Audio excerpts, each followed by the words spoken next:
Hi there, and welcome to Optimize Every Day. I'm Doug, and I'm with Jamie here.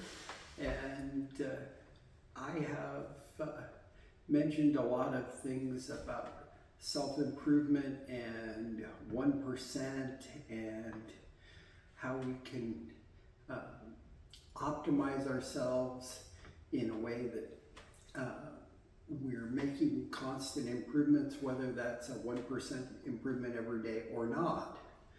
Because obviously we can't reach that 1% every day, but when we're starting with something new, yes we can. But sometimes we get stuck. So I decided to bring Jamie in here and talk about the difference between coaches and therapists.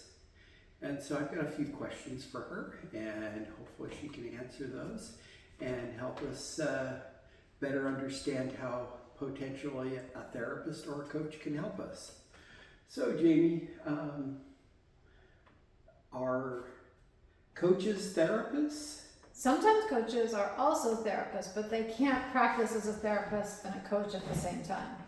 So if they call themselves a coach, can they just say, I'm a therapist?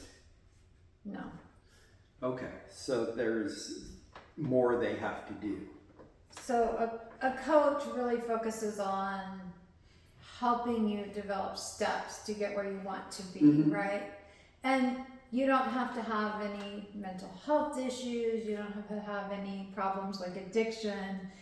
It's just you could come to me and say, in my business, I keep getting to this point where I have to contact people and talk to them, and I freak out and I avoid it and I skip over it to the next step and I can't figure out why I'm not filling my books. Well, then the coach would help you look at maybe discovering the pattern. So we got that, right? We nailed the pattern, but then what is the fear that what's going to happen when you start connecting with people, and then developing a path to help you maybe step by step. It might be very small steps to contact one person and have one conversation in a week. Because maybe that's all you're ready for, but maybe if you can see that little piece of success, So do therapists operate under that same area, or do you have to have some type of mental health issue? So therapists focus on mental health concerns, and especially if you're working with your insurance company, they're going to require a diagnosis for you to be treated by a therapist. And a therapist will usually go further back into the past to try to get to some of the root issues and problems, whereas a coach is here to move you forward. So they're dealing with the present, they're not dealing with any of your past issues.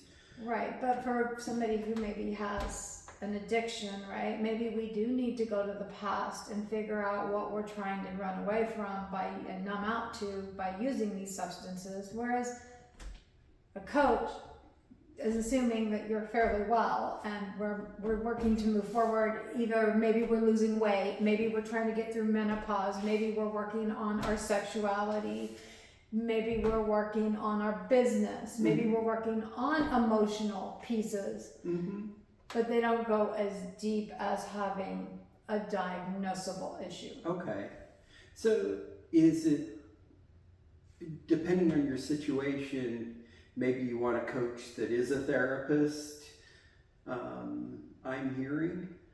I think therapists or coaches rock it because we do have additional sets of skills that we can pull from.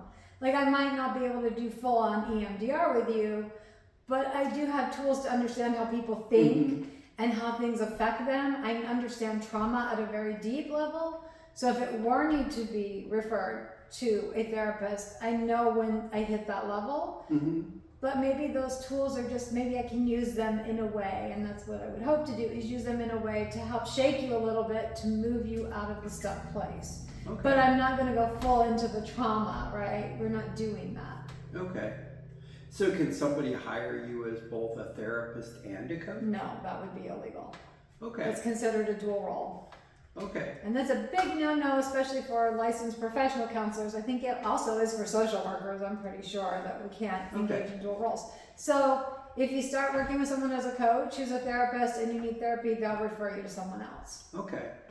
Well, that's good. And vice versa. If you're working with a therapist who says, I just think this needs a little more life coaching, or this needs a little more help with your business, and this just going back isn't helping you to break what you want, they might refer you into coaching. Okay. Or they might say, as a therapist, I think a coaching group might be great for you, a group situation. Okay. Yeah. So when we're out seeking a coach, or even a therapist, what are some things that we should look at when looking to select the therapist or coach that best suits what we're doing, and be able to ensure that we hire the right person and not just any person?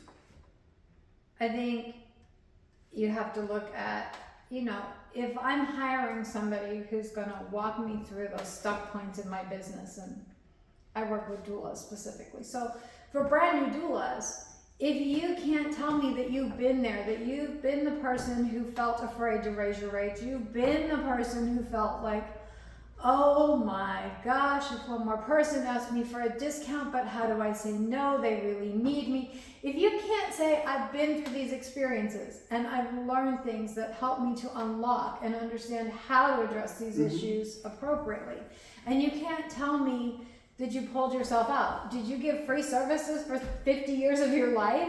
Because if you did, I'm not really interested. I don't want to be giving free services for 50 years of my life and miss out on vacations and time with my kids. And so you have to look at the coach. Some coaches really believe certain things in my industry about what a doula does. Some are very focused on I am very focused on the emotional. I believe that this job has a lot of emotional landmines if you don't know how to take care of yourself. And as a therapist, it's like, I have valuable real estate here, right? So if you were hiring me, do you want to understand not only how to get your business up and running, because there's some basics to that, but I believe that to be a good doula and to be effective, you have to work through some emotional crap that you're being confronted with. And everybody's package looks a little different of what they're coming in with and what they have to overcome. But, to hear one client say, I made $100,000 in my first year, I was thrilled for her. We broke through limiting beliefs. We broke through crap that's been around for generations in my industry. To see this happen, it's exciting. I am so excited. That's awesome. There's not even, I didn't do that in my first year. There's not jealousy, but there is so much excitement that I was able to give her some tools that took her to a level that, wow, she now has a different life. So let's say that, somebody's in, it doesn't matter what industry, but they feel like they're floundering personally and they're just not getting where they're needing to go personally. How does a coach help them to recognize where they're failing so that they can start improving again? Because the goal here of this channel is being better and self-improvement, self-optimization. So how does a coach and a therapist help us get back on that self-improvement track that gets us there without having high levels of anxiety and stress? So a coach is going to spend, there's different ways of coaching. So some coaches have on-demand channels where you can watch material and try to, kind of start the do-it-yourself project, because we want you to feel some autonomy here. We want you to feel some success.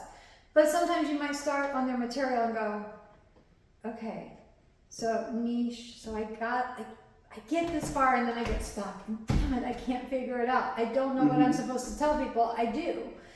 And you try and try, you watch video 10 times and you're just like, oh gosh, it's only a half-hour video, but I feel like I've spent my life watching this. Right. I understand that, because the way we learn, the way we absorb, the way we apply information, it's also different. So usually think of that on-demand information as a courtesy. It's the way to start doing it yourself, which is great. And if you get through it and you feel really confident, we love that, because you have a confidence now. But if you get stuck, most coaches are offering group coaching, mindset coaching, individual coaching, however you feel works for you to So move it. you mentioned individual coaching and group coaching. Right. What is the benefit of individual coaching and the benefit of group coaching, and how do we determine which should we be in? So group coaching is awesome because you could come and there could be 5 people, same industry, same idea, same project, type of things that they're working on, right? And 2 of those people may be on lesson 10 and 2 of those people may be on lesson 1. Lesson 1 is learning from the questions that lesson 10 are asking, right? And lesson 10 are able to impart wisdom to lesson 1 people. And a coach wants that. They want the community working together and connecting. They're there to, if there's a misstep, if somebody says something that isn't quite correct or doesn't follow the order of the way we think things maybe should be done, to talk about, okay, you could do it that way, but here's the benefit of the other way, and to kind of make those corrections. Kindly, but we want the right information in our students' hands. But more than anything, you know what? If you can go to Julie in the week and say, Julie, can you take a look at my copyright? Julie, can you take a look at? And Julie's helping you. She's starting to feel more confident because she's ahead of you. And you're starting to feel confident that you now have a peer. And then when you come to group coaching, the questions just get better and deeper. And we're able to make this big progress, right? Which is so cool. So is group coaching better than individual coaching? I say individuals, people who are ready to accelerate now, because what we're going to do is put you on an accelerated track. Because what you're saying to me by doing individual is, I'm here, I got to get there, and we got to do it fast. And I don't have time to listen to other people's stuff. I need to do my stuff and move it forward right now. And so wherever you're stuck, your coach is focusing 100% on you in that hour. It's all about you. Whereas in a group, I have to make sure that I answer as many questions as I can of the group members. That's the advantage of individual. And some people just don't feel like airing their laundry in public, and that's understandable. So for them, they may feel more comfortable having that individual touch. Is there a benefit physiologically and socially doing it independently or as a one-on-one, or is there or is sometimes a group coaching better than the individual coaching? I'm trying to ask the question, and I don't think I'm asking the question. The idea of community, the idea of having peers, the idea of meeting regularly, the research just shows, especially for females, there's a high benefit. Okay. Feeling acceptance, feeling not alone, when you've got a high level of empathy in these groups, typically. Yeah, I You also have that. some people who are kick your butt, stop whining at me, stop whining and pick yourself up. But sometimes they're right, and sometimes it's not something the coach would feel completely comfortable in the group saying, but someone else saying it. Well, okay, so Jane, you just told her she should pick herself up. What steps would you recommend? Because she's really struggling right now. Now I've got someone we can design those steps. We can work as 3 of us working together.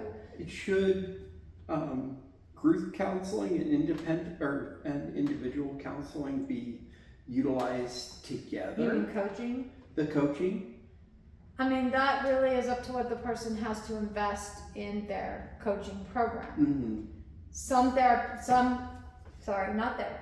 coaches in their packages have a certain number of group sessions and a certain number of individuals, so that if you were to run into a case that was a little embarrassing, or you didn't feel comfortable addressing the issue in front of everybody, you now have a few sessions to use that for. But they're going to put more into the group because it is less expensive to be in group coaching. I mean, if I've got 5 of you and you're each paying, that's cheaper than 1 hour of one-on-one. Right? And so for that reason, a lot of people do prefer group coaching. Do you feel like with group coaching that as members of the group, that there's more of a hand up mentality, or is there a bit of beat down mentality? This is really just like business, right? When you design a business and you're the lead person, Mm-hmm. you have to decide the culture that you're going to create. Okay. Okay? If you don't decide that, it will get decided for you. But if you decide, I want a culture where people give a hand up, I want a culture where there's empathy, and I want a culture where we help each other out. So What do I want? And then even better than that, once I know what culture I'm out to create, I know what my ideal employees should have in terms of strengths and characteristics. If I build around that, and then everything that I do focuses on those things, right? Whether we're training in skill building or whether we're training in theory, those three things have to be at the forefront because that's the culture I'm trying to create. I've always been told that, meetings in business are useless enterprises, but I think that if you take and look at a business meeting as a coaching environment, it takes on new meaning. But the person who is running that meeting would definitely need guidance in how to run the meetings. And so I think that I learned so much. I just, when I ran a dual agency, there were times that we ran into trouble. It happens. I mean, no business is without some kind of trouble, right? But really reading and delving into coming into these meetings with a desire to learn from your team, where are your shortcomings? Mm-hmm. What can we do better? What can I do better? This becomes this really deep, rich conversation if we let it be that. If you can keep from getting offended when they say, I don't like it when the phone rings. I call you 3 times and you're not picking up. I feel panicked that you don't care about me. You got to be able to take that without getting offended.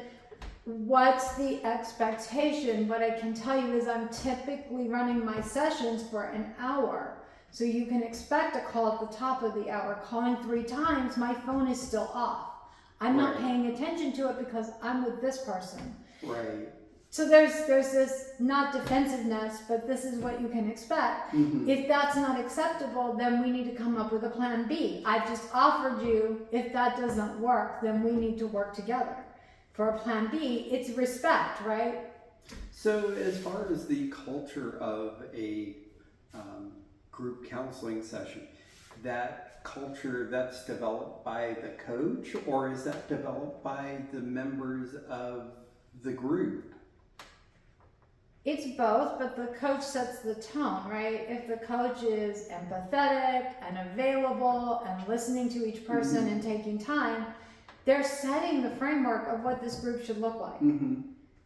So when somebody is looking at trying to hire a coach or a therapist, how do they go about figuring out the best coach for them?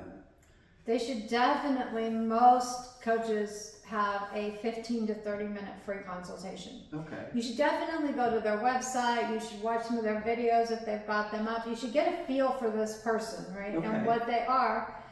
And then you need to look at your problems, okay? My problem is I'm able to connect with clients, but then I can't get them to purchase the package that I need them to purchase to have a livable wage. Right. They always purchase the lower package, and I always feel disappointed. Okay, that's a big problem. So then you're gonna wanna ask the coach, how do you help people who keep getting stuck? My clients keep picking the lowest package, and I always feel disappointed. Well, the coach knows immediately whether they're going to say it or not. You got some all or nothing thinking there. I'm always disappointed. Some clients are that's their budget range. That's the constraint that they're under. That's what they pick. But if this is happening regularly and you're really not getting people to move to the other packages you offer, we're going to have to go back and look at what you're doing and take it apart piece by piece to figure this out. So when when you go into a group counseling or a group coaching session, and let's say you've got 4, maybe 5 other people there besides person who sits there and says, you know, I've got these packages and I'm trying to present these in such a way that, you know, it makes them all look attractive and appealing, and then they always pick the lowest package, and I just don't understand why. How does the coach go about engaging other members in that to help that individual see where their faulty thinking is? Because I'm assuming that there's some faulty thinking in what they're doing, not that their package design is faulty, but that they're doing something that's just not quite there, that's causing them to not get what they're going for. So there's different types of coaching. Some people are going to sit and work with that person one-on-one while the rest of the group watches. I'm a Socratic coach, so for those that don't know what that means, Socratic learning is when the group engages together. I like to have discussion versus me being the expert, because things change, because sometimes somebody has an idea I've never even heard of, and it's kind of amazing, and we're all learning. We're all in this learning together, is my belief. And so I invite people to come in. Hey, if you see something, if you want to say something, turn your mic on and let's go. I mean, you don't have to wait for me you don't have to raise your hand and do this kind of stuff, because seriously, we're adults. We can be respectful. Do you mind if I take a minute? And somebody might say, can I finish my thought first? We can still engage appropriately. Right. But you are letting me know you have something to say, and that's important. Right. I want them learning from each other as well as me. This is like a big web, right? And the more that we bring in, the more places we have to go. The bigger that web grows, the more places we can go. So in a Socratic style, the more people you have in the group and the more people are engaged, the more active it gets and exciting. And the better it is. Right, and I record every single group coaching. I don't post all of them because sometimes people are working on things with their clients. We're talking about things that are sensitive. But I do record them, so if someone in the group said, can I see that piece again, we could edit and get them there. Okay. So now in this group, you know, we're trying to optimize ourselves, and when we're trying to learn something new, or we're in early stages where a 1% improvement every day is possible, how does group coaching help us make that optimization work? Because maybe you came to group coaching and you didn't have a particular question because you're still working through something from last week and you're still just kind of trying to get through the video and try this again. But maybe you hear Jim over here and Jim says, okay, I did this, but I don't feel this part is quite right. I don't know why I keep getting stuck here, but I do. And the coach is going, okay, well, Jim, you've got the bones. You really do. But here's why you're getting stuck. You're not being specific enough, or, you know, we need to narrow this down a bit more, and then the next pieces of your niche statement are going to make so much more sense, and then we'll move on. And you go, oh, duh. And you listen to them coach Jim through this, and they figure this out. And as they're doing it, you're doing it too, because that's where you were. And all of a sudden you realize, oh, that's why I'm stuck. Dang. Or, wow, I did that right. Cha-ching, cha-ching. I'm stuck on part 2.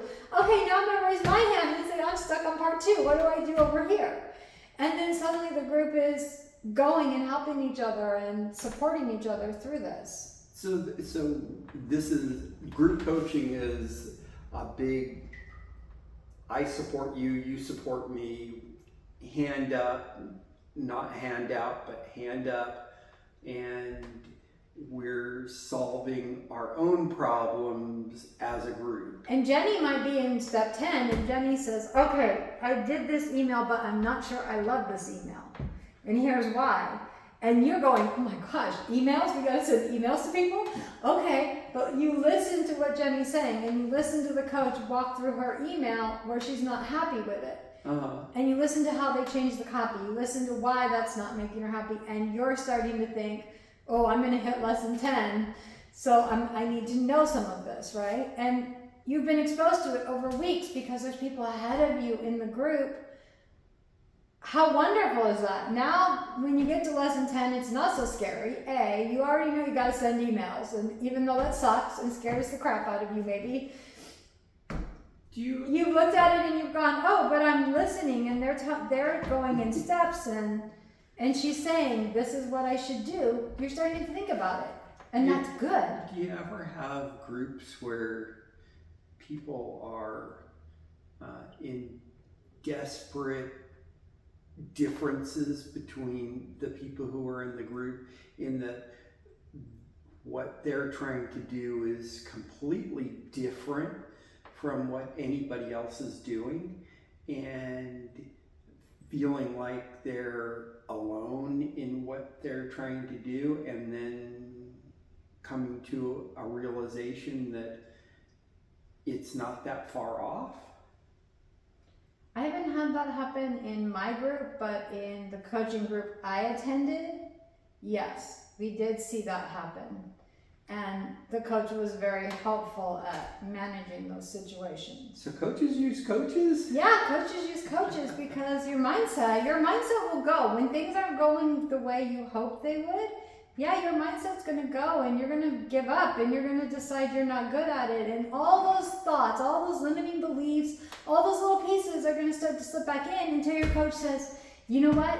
The bravest thing you can do is we're either going to hang on here or we're changing niches. So we're going to have to do one or the other. We have to make a decision, and helps walk you through it. So let me ask you another question. So, there's all kinds of different coaches out there. Yep. And they all have their different niches, and they do their various different things.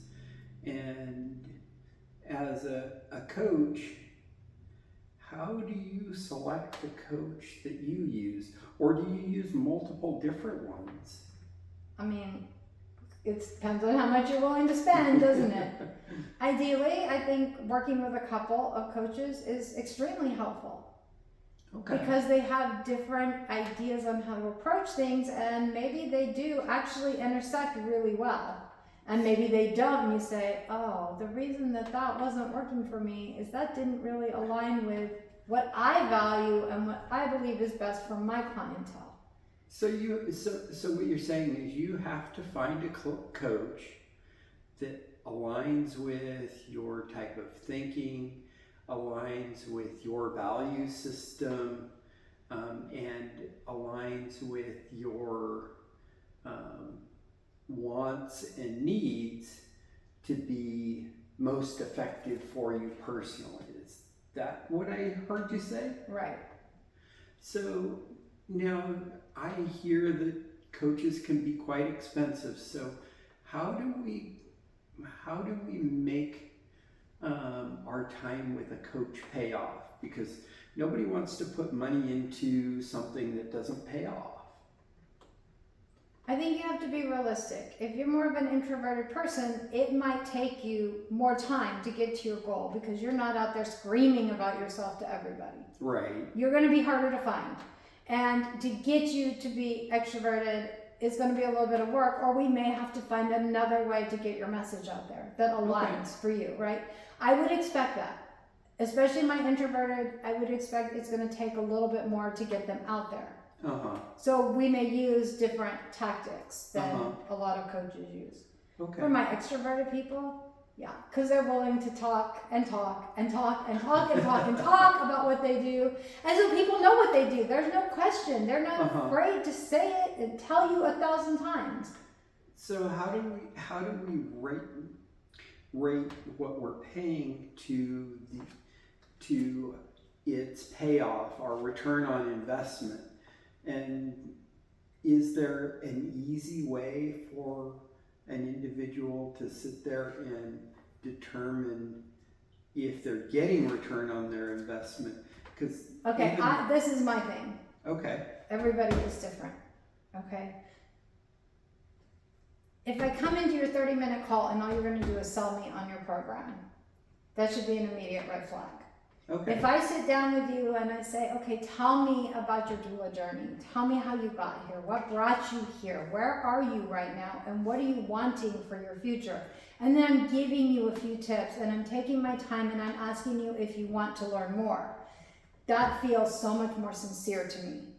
Okay, that aligns with the way I believe people should be treated. It aligns with what I believe about business, especially for doulas. It's about relationships.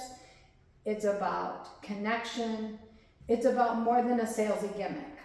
Yeah, I hear a lot of coaches out there who sit there and say, "Hey, use me, and I promise you that you'll make $250,000 in the first year," and then they give you all this homework and things to do, and it seems like you do them, and then when you don't have success, it's your fault. It's your fault. I hate that. Okay, I hate that. And I understand, no coach can guarantee your results. You have to put the effort in.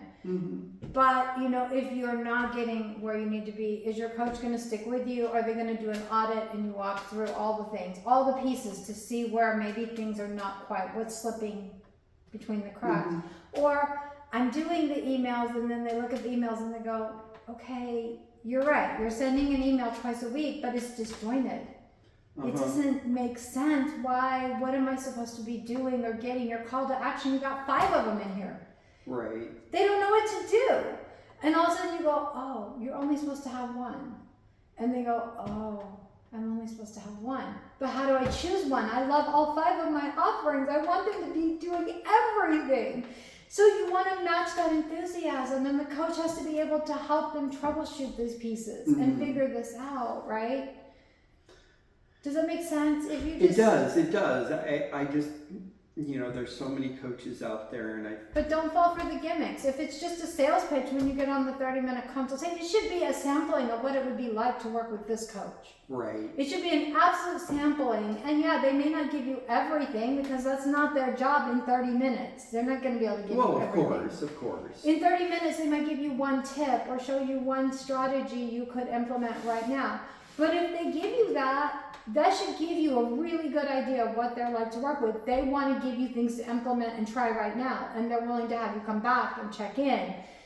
Is that the relationship you want? Is that going to work for you?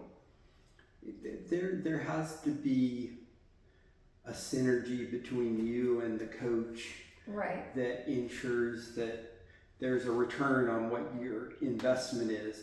So if you come in and you say, the coach says, it's going to cost you $5,000 for my program, I need to know that I'm going to make $25,000. Well, their guarantee should be that you're going to make back your investment. I mean, and that's a fair guarantee. That's a completely fair. Or their guarantee could be, I will work with you until you make back your investment. Either of those would be an absolute fair guarantee, right?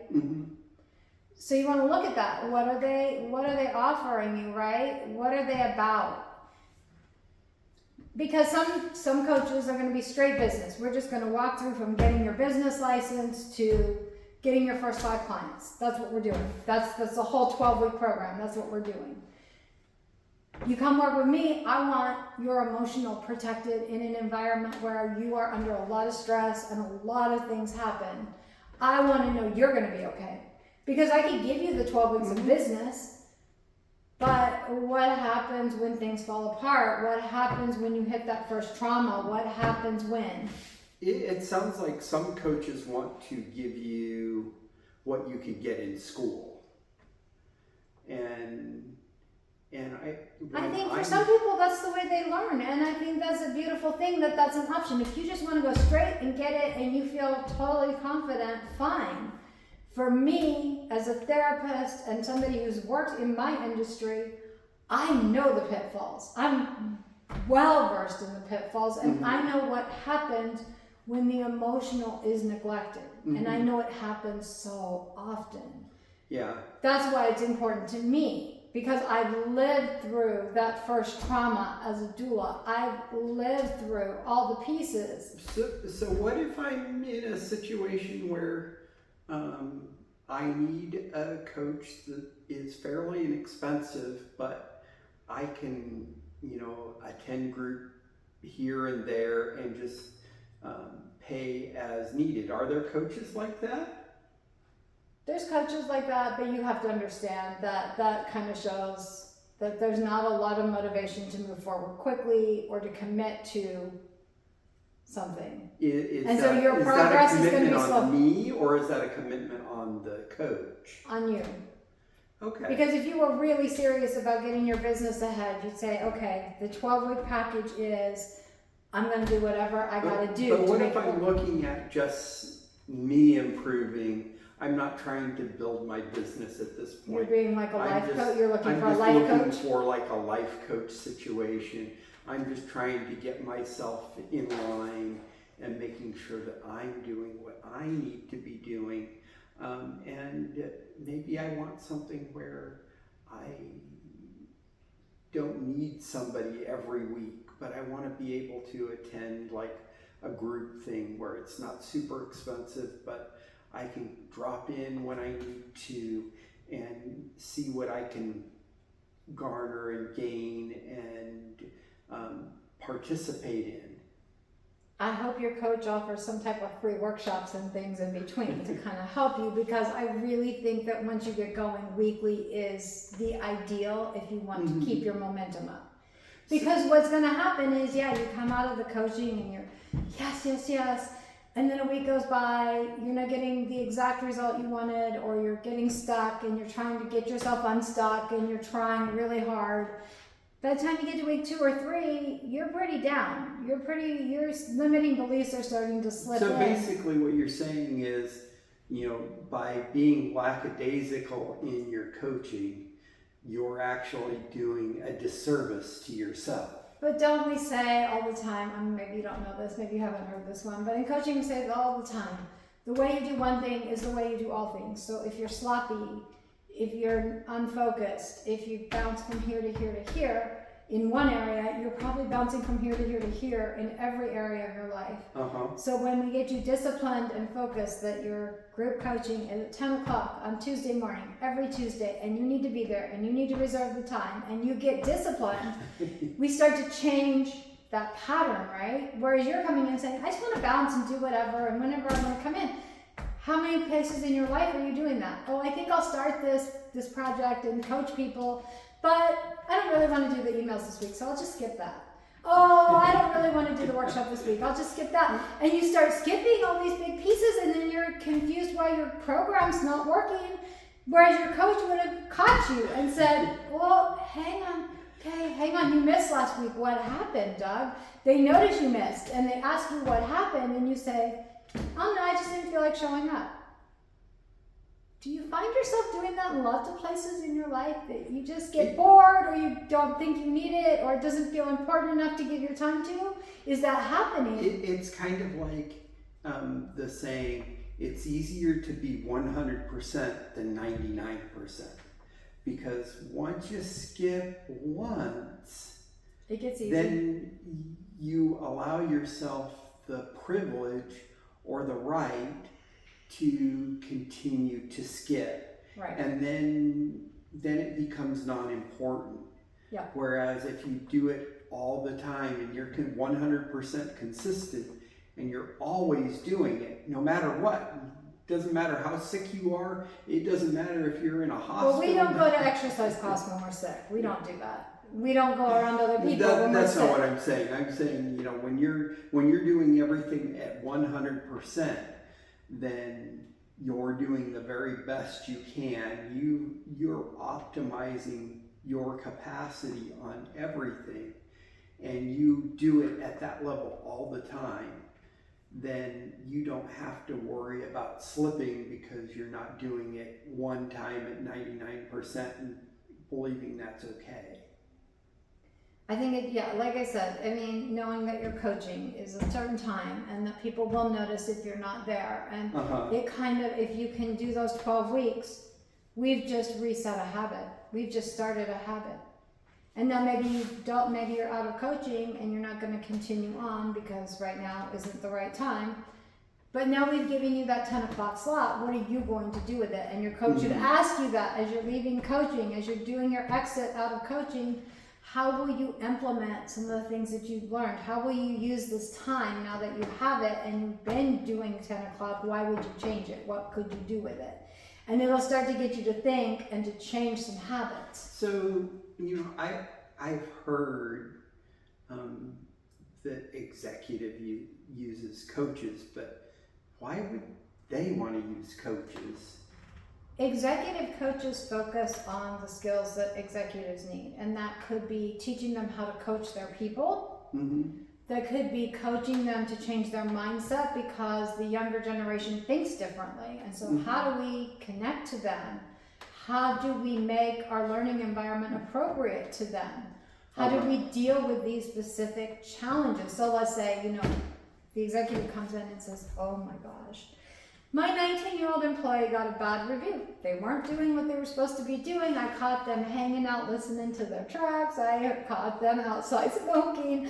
Anything but doing the freaking job they were supposed to be doing. So yeah, I had to give them an improvement report. And they called their mom and dad, and now their mom and dad are mad at me. I don't know what to do. An executive coach would walk them through this process of thinking about this, right? Yeah, it amazes me that an employee would reach out to their parents and say, can you talk to my boss? But they do. Because in an employment situation, it's you. It's you. And if you deem that they're not doing their job, you can let them go, and it's not really going to impact. But Doug, we set this up in the academia, right? Because parent-teacher conferences, parents coming in saying, my darling had football practice for 4 hours. They couldn't do their homework on that night. You shouldn't take 50% off their homework. You guys put the football there, and so we set up academia to protect these kids from consequences because colleges have become so ridiculous in their demands. This is what's happened, and it's just fallen into the work. But again, that's a unique challenge. That is. It's a unique challenge that an executive coach can work with the executives on, or maybe the executives are like, my team is completely unmotivated. So what if I am sitting here, let's say I'm 22, 23 years old, I'm fresh out of college, and I'm sitting there saying, I want to be the executive. I want to reach out and I want to be that guy that's at the top. Then an executive coach can walk you through because they know what they look for in executives and the experience levels and the things that you would need to know that maybe you don't know and the pitfalls that you need to know. So literally you could find a coach that could coach you through doing certain aspects of jobs, like if you're an engineer or... Which doesn't it seem ridiculous though? I mean, here, let's just say you're talking about becoming an executive. This person, highly likely they have an MBA. Possibly. That they're holding on to. So they spent, $100,000 on an education. Right. Why the hell do they now need to hire a coach to go? This is such a failing in academia. As counselors, they expect us to go work for nonprofits. Seriously, I'm being totally serious. They do expect you to just fall into a nonprofit role. Mm-hmm. And as much as I love nonprofits, I had a child who had some disabilities and required a lot of support. No nonprofit is going to put up with the number of hours that I had to be out to take care of her or had to go to the school to manage a situation. Mm-hmm. We already tried that. That's what it looked like. And so, to me, private practice was the best of the best options that I had. But I came out of school having no idea all the legal and the other things I need. I just asked other people for information. But why should I graduate without knowing the basics of here's the options in terms of working for somebody? working for a group practice, working for a nonprofit, working for yourself. Why shouldn't I have had all those delineated for me? And With- that's along with that's in starting the points. accreditation process. And it's a problem. It is a problem. It's a problem. But- But we can talk about that all day. Guys, I hope that that's helped, that shed some light on coaching and Yeah, I hope how it can so help too. you. So I really appreciate you guys taking the time to watch us. And if you have any questions on coaching, let me know. I will ask the expert here. Or I will send you off to the direction of experts that I am aware of who can help you better on some of those type of coaching questions that can help you out. Definitely there is a coach that can help you if you're in need of a coach. And if you're in need of a therapist, same situation. You know, there's lots of coaches out there, there's lots of therapists out there who can help you. And if you're not sure what kind of therapist, direct that question to Doug and I can give you some ideas of Yep. modalities and types of coaches you might, or counselors that you might want to look for. And just put that in the note or in the comments, and I'm happy to respond to you. And if you want me to respond privately, just let me know, and I will do what I can to respond to you privately. And then like and subscribe, and we'll see you tomorrow.